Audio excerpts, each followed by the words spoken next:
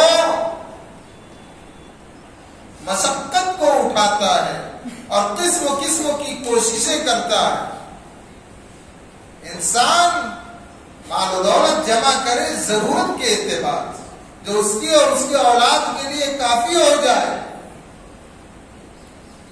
لیکن ایک بزنس کھولا، دوسری طرف بھی فکر، تیسری طرف بھی فکر، چوتھی طرف بھی فکر، ساری فکریں دنیا کے مال پر لگا دی اور اللہ سے غافل ہو گیا، آخرت سے غافل ہو گیا.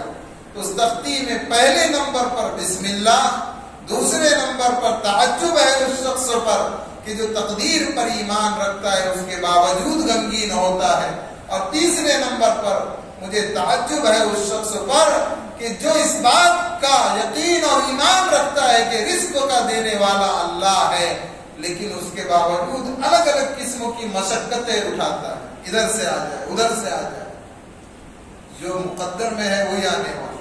ہاں دنیا دارالاسباب ہے، اسباب اختیار کرے، لیکن عقل مند شخص وہ ہے جو دنیا کو ضرورت کے مطابق اپنائے اور باقی سارا وقت اللہ کے دین کے لیے لگا دے. دیکھو زندگی بھر انسان مال دولت جمع کرتا ہے، اس مال دولت کے چکر میں حلال حرام کی تمیز نہیں رکھتا، جمع کرتے کرتے کرتے جب بنگلہ بنتا ہے تو یہ اوپر چلا جاتا ہے. اور ہم نے ایسوں کو اللہ نے دکھایا کہ ضرورت کے مطابق بچوں کو مال دیا، لیکن اصل ان کی دین پر، ان کی دینداری پر، دینی علوم پر نگاہ رکھی. دنیا سے گئے، جیب میں ایک روپیہ نہیں، دفن ہونے کے بعد قبر سے خوشبو ایسے. تو تیسری بات آج ہم غور کریں، ہم فکر مند ہیں، کار ساز فکر و ما درکار. ارے کام کرنے والا تمہارے کام کی فکر میں خود ہی لگا ہے، اگر تم فکر اوڑھ لو گے تو سوائے پریشانی کے کچھ نہیں ملنے والا. اس لیے ضرورت کے مطابق آدمی دنیا کو اپنا ہے. مفتی صاحب اتنی الجھن رہتی ہے، یہ کاروبار وہ کاروبار، نماز میں آتا ہوں تو فکر ہی نہیں جاتی کیا کروں. اب مفتی صاحب بول رہے بھائی درود شریف کا ورد کرو، درود شریف پڑھتا بھی تو ادھر ہی دھیان چلا جاتا، چھوڑ جاتا. کاروبار کم کر لو. آدمی اتنا تو وقت تو نکالے کہ 5 وقتوں کی نمازوں کو حاضر ہو، کچھ اللہ کو یاد کرے، بیوی بال بچوں کو وقت دے. یہ سب دینداری ہے. کتنا جمع کرے گا؟ لو کان لابن آدم وادیان من المال لبغى ثالثا. ابن آدم کو، آدم کی اولاد کو اگر 2 وادیاں بھر کر سونا دے دیا جائے، وادی کسے کہتے سمجھ رہے آپ؟ چاروں طرف سے پہاڑ ہو، یعنی یہ پونا ہے، اس کے چاروں طرف سے پہاڑ، پورا شہر وادی، ایک وادی بھر کر سونا، پھر دوسری دے دی جائے تو اللہ کے حبیب علیہ السلام نے فرمایا کہ اتنا حریص اور لالچی ہے انسان، لبغى ثالثا، وہ تیسرے کی تمنا میں لگ جائے گا کہ تیسری وادی بھی ملے، یہاں تک کہ اس کی حرص کے پیٹ کو قبر کی مٹی بھرے کہ لے. یہ 3 نصیحتیں. چوتھی، مجھے تعجب ہے اس شخص پر جس کا اس بات کا یقین ہے کہ اس کو موت آ کر دبوچنے والی ہے، اس کے باوجود وہ دنیا میں خوش رہ رہا ہے.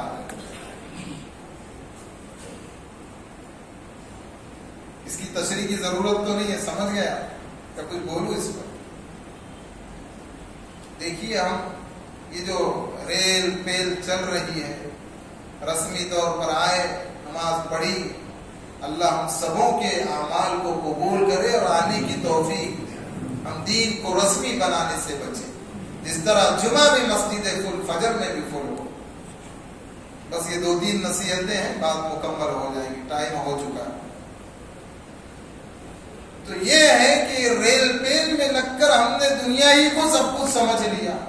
اس لیے حکم ہے کبھی کبھی قبرستان چلے جاؤ، کبھی رات میں پہنچ جاؤ، ذرا رات کے اندھیرے میں دیکھو کہ اس میں بڑے بڑے بلڈر بھی دکھیں گے آپ، بڑے بڑے مفتی بھی دکھیں گے آپ کو، امام بھی دکھیں گے، مؤذن بھی دکھیں گے،